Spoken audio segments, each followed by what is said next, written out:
Hey, hello everyone. I'm Gus, and I collect of all things the copy of the book, The Monster at the End of This Book.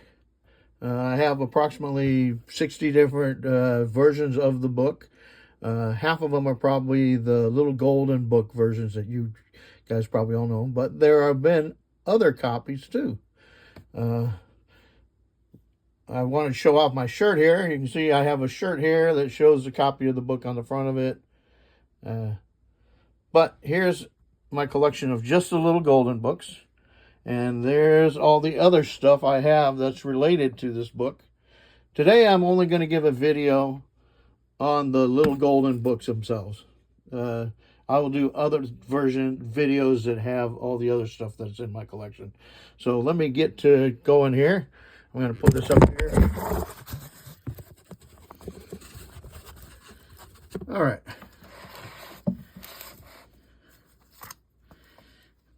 So the reason why I like the book, The Monster at the End of This Book, it's my favorite book of all time. What I like about it is it includes the reader in the book. Probably the same reason why I like the Muppet movie when it came out. You always knew that it knew that it was a movie. And this, just like this book knows it's a book. I always liked Mel Brooks films too, because they always broke the fourth wall, included the reader or the viewer in the movie. This book does that too. It includes the reader in the book. So that's one of the things that I like most about it. Other people would like the fact that it teaches kids that even if you're scared, there's not really anything to be scared of. Usually, lots of times fear is just like Winston Churchill said, there's nothing to fear but fear itself, And this book teaches that, because Grover's scared in the entire book until he gets to the end of the book and he realizes, it was just him at the end of the book and not really any harmful monster. People also like the book because it teaches kids to read from the very beginning of the book all the way to the end of the book, because it's very suspenseful. Every kid wants to get to the end and see what the monster is at the end of the book. So, this book was printed in 1971. So it was just a year or so after Sesame Street had gotten on the air. It was the first Sesame Street book ever printed. And it's also the best-selling Sesame Street book of all time. There's been like 70 different printings of this book. Total of about 20 million copies. In its first year of publication, it sold 2 million copies. So that tells you how popular it is. Of all the little golden books, and there's been like 2,000 or so, I believe, The Monster at the End of This Book is in the top 10 as far as sales goes. The author of this book, John Stone, was actually a writer for Sesame Street. One of the reasons why this book can get by doing different versions rather than just the little golden book is because it is not owned by the company that owns the little golden books. It is actually owned by Sesame Street. And because Sesame Street owns all the rights, they can make any version they want. Whereas other little golden books have to do exactly that. I mean, there's just the one company they control. So that's why there's so much more different versions of this book than the other little golden books. One thing also I like about this book is not only do they give credit to the writer of the book, who wrote the first pilot episode of Sesame Street, but they also give credit to the illustrator, which is common. But they give credit to Jim Henson for creating the puppet Grover, and they also give credit to Frank Oz, who is the one who performed Grover. I think a lot of you guys recognize Grover's voice on Star Wars with Yoda. Frank Oz has done other stuff too. He directed The Dark Crystal when it came out. He directed Little Shop of Horrors. He had a short clip in the Blues Brothers movie. So he's been in the business a long time. Okay, there's several different ways that you can judge a book or tell the date of a book. One is you can sometimes tell just by the copyright page. Sometimes they'll actually say which printing it is and what year that was printed. Other times they'll have a lettering system because Little Golden Books change their system. Other times there will be a Roman numeral that tells you the year. Other times they just use a number. So it's kind of hard to date when each book was printed. But you can also go by what the back looks like on it, because during various years they put different backs on these books. So one thing that I look for in the Little Golden Book is I look for one that I don't have. I'm not going to look for all 70 printings of the book, because some of the printings, the only difference is the number on the front page or the letter on the copyright page. So I don't do that. But I look for if there's a change. Like, for instance, if they change the price, well, then I would get it. Or if it was a special printing or something, I'd get it. Or if they changed the back cover. And I'll be honest with you, sometimes I will accidentally buy a double and forget that I already had that version. So occasionally you'll see that. So this here is the first edition, printed in 1971. You can see there's nothing else here that states anything else. This is the back cover that was done in 1971. And they used to run, they would have right up in the left-hand corner, that was the book number of all of the Little Golden Books. So sometimes you could go to the back page and you could see which other books were printed. And this kind of confused me on this, because when I look at this, it shows a book 599, which was printed, theoretically should have been printed afterwards. But it turned out, it just so happened that Little Golden Books reused the number 316, because the book that was supposed to be printed in that number never was printed. So they just put this book at 316, even though they were all the way up to 600 or so when this book was printed. All right, so here's the first edition. This here is also a first edition. This one I bought specifically because I liked what the writing on it said, because it showed who owned the book. And it also stated that this book was given to him by his teacher, which I thought that was interesting, that this teacher. So I did some research on this teacher, and it turns out she taught in 1974. She taught in, which is the date that she put on here. She taught in New Jersey, and I actually located her first Facebook page, but unfortunately she passed away about 10 years ago. I tried contacting her family and saying, hey, I have this book that, your mom gave to one of their students. I thought you might kind of be interested just to know that, someone is enjoying the book, and that your mom's, love for her students is passed on to other people. I did some research on her. Turned out I never was able to contact her kids, though, because their privacy setting was such that they couldn't get the message on Facebook. It turned out this Carol Berman did some writing herself after she retired from teaching. And she wrote some kids' books, and she wrote some biographies of presidents and stuff like that. So that's why I bought this book. This one right here, I bought just because it was another first edition. You can never have too many first editions. I may have forgot that I had a first edition and actually bought a second one.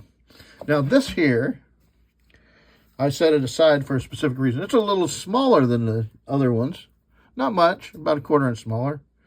But it is also a first edition, but you can see its number is different up here. Number 425. Because this book was not printed in the United States. It was printed under Golden Press, Sydney, Australia. So this was actually an Australian book. And you can see that the inside cover is different. The back's the same. And then the numbering system of the books is different. So this was the first edition printed in Australia. Okay, this one here I bought specifically just because it was a second printing.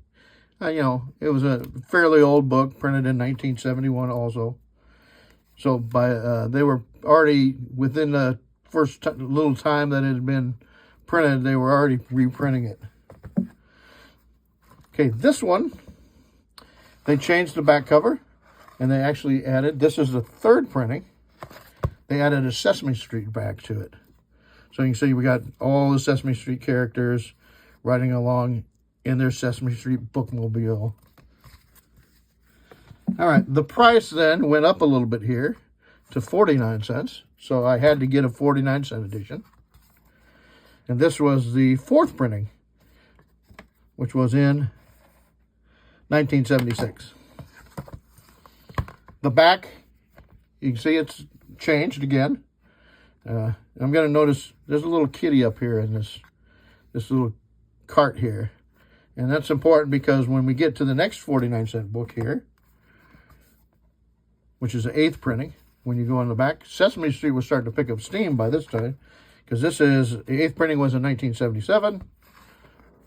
They put Bert and Ernie in that little cart, and they also added Big Bert here to the back. So they were starting to print more Sesame Street books at this time. Then the price went up to 59 cents, so I had to get a 59-cent version. And this is the 9th printing, also in 1977.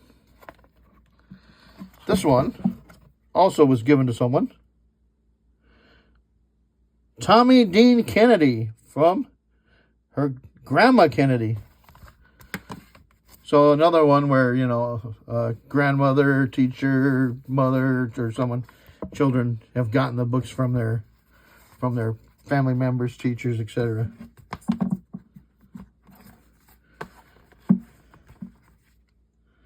Okay, then the price went up to 69 cents.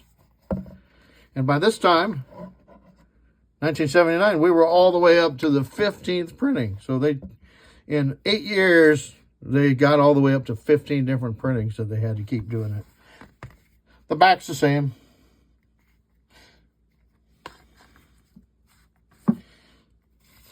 Okay, now we get into 89 cents, and they started adding a numbering system that was a little different to know what book it was. This was the 20th printing, and this was in 1981. Now we'll see here, we got another 89-cent book, and this one was the 22nd printing. And if you notice over here, this little golden book from McDonald's. In 1982, McDonald's gave away copies of Little Golden Books in their Happy Meals. And I've got some other memorabilia from that I'll show in one of my other videos. But here is a McDonald's giving away copy. And I forgot to mention, they started putting on they started doing barcodes in 1981. All right, this here is also a McDonald's one. This one's real strange, though, because it's a misprint. It has 2 covers. You can see that this cover was accidentally, when they were planted, probably went down the line and flipped and ended up and then got stapled with the rest of the book. So it's got 2 front covers, one's upside down. But it was also a McDonald's one. Okay, now we get into, I bought this one because it was a special price, because they were celebrating their 1 billion Little Golden Books printed. So this was, I think, in 86. But you'll notice they started going by a different system here to tell. They got letters here in the far bottom corner. I think it's a letter on the left, which is, that would tell you the edition number. But this is the edition, 3rd edition, I believe, after they started this lettering system. Okay. Then I bought this one. I saw that this was a commemorative version, commemorating the 1 billion golden memories. It's the same. Nope, it's a different number than the previous one. But when I bought this, I said, hey, wait a minute. There's something wrong here. There's a page missing. So then I had to eventually buy this next one, which was also a commemorative, but it still has this coupon page that was printed in the front where you could join the club, join a contest. I haven't read all this, but, you know, and I'm not going to read all that. But and you can see they changed the back again. I forgot to mention they changed the back. They added Pink Panther and some other stuff. Okay. This one here,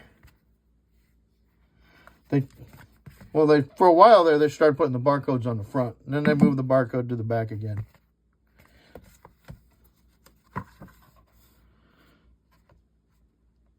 All right, you can see now they're all the way up to letter Y. They were at letter C. Now they're all the way up to Y as far as the printing. Okay, now this is something interesting. This is the first version I have. And for some reason, they went back to starting their lettering system, but they went back to A again. So I don't know if they did that for a reason or why. But I could tell by the back of the book, you can see that this one had that cat there, and then they added this cat, and they added this clock, and they added the bear, got rid of Raggedy Ann. But this one, it's the first time that they don't mention Jim Henson, and they don't mention Frank Oz. And just so happened, this was about the same time where Jim Henson was working with Disney to try and sell the Muppets to Disney. That never did go forward until like 2000 something. But Disney did get rights to the Muppets. However, Sesame Street was still allowed to use the term Muppets. And Sesame got to keep all the puppets that were made for Sesame Street. And they get some special rights to use Kermit. But Sesame Street can't use the other Muppets like Miss Piggy or Fozzie Bear, etc. So I believe that's probably why they got rid of their statement about Jim Henson's Muppets. I'm not positive, though. That's just my speculation, because it was around in that time frame. But now we get to this next book. And oh, they put the barcode back on the back again. This isn't the one yet that I was going to. Now we get to this next book. And there's an error here. They accidentally put back in the green writing that said a Jim Henson Muppet and the green writing that said Frank Oz, but they doesn't have the other information that was supposed to have been there. It was supposed to say featuring Grover, a Jim Henson Muppet. The featuring Grover word's gone. And as performed on Sesame Street by Frank Oz. They just have the Frank Oz. The performed by Sesame Street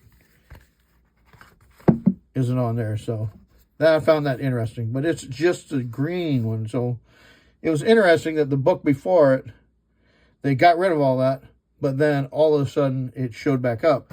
But when I look at this, and they also started the new numbering system where they use Roman numerals. And for those of you that don't know your Roman numerals, that says 1991. So this is actually when Jim Henson had just passed away and they gave the rights. But for some reason, they changed the back cover on this one to blue. Okay. And this one, which is also blue, but they got rid of that green writing that wasn't supposed to be there on this. And it was also done, I believe. Nope, this one was done in 1995.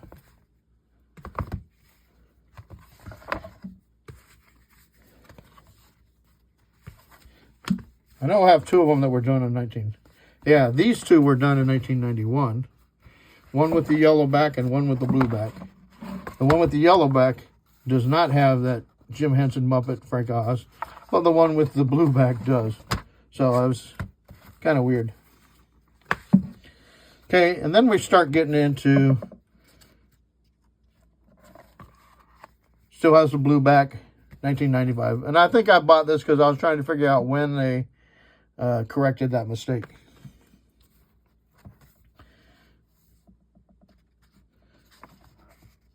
Probably this too.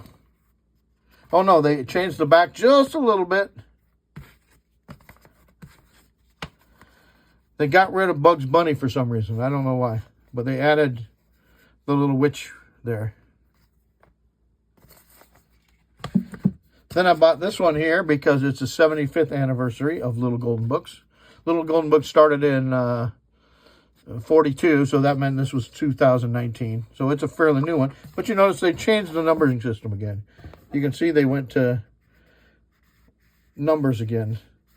So this was probably, if I can read that right, edition number 45. And they changed the back again. And then you'll see that they included another monster at the end of the book, which is a sequel, which I'll get into later in my next video.